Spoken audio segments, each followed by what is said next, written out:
Les journées de Marion se suivent et se ressemblent. Depuis le début du reconfinement, cette étudiante en droit quitte rarement son appartement palois. Plus de cours en amphi, plus de pauses café, de bavardage entre amis. Désormais, elle n'a qu'une chose à faire, étudier 8 heures par jour.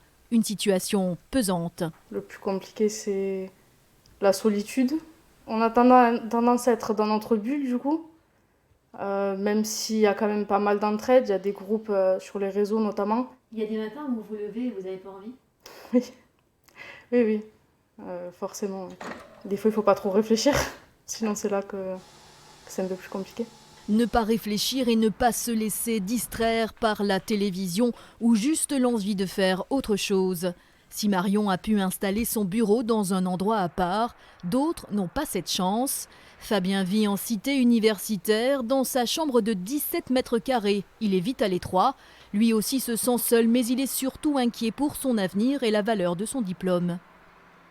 Clairement, on va pas avoir le même niveau à la sortie du diplôme. Un prof va faire passer beaucoup de choses, ne serait-ce que par le langage.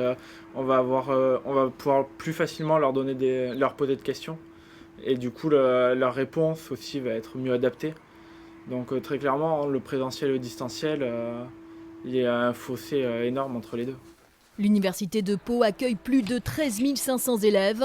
Selon l'Observatoire de la vie étudiante, pendant le premier confinement en France, un étudiant sur 3 a présenté des signes de détresse psychologique.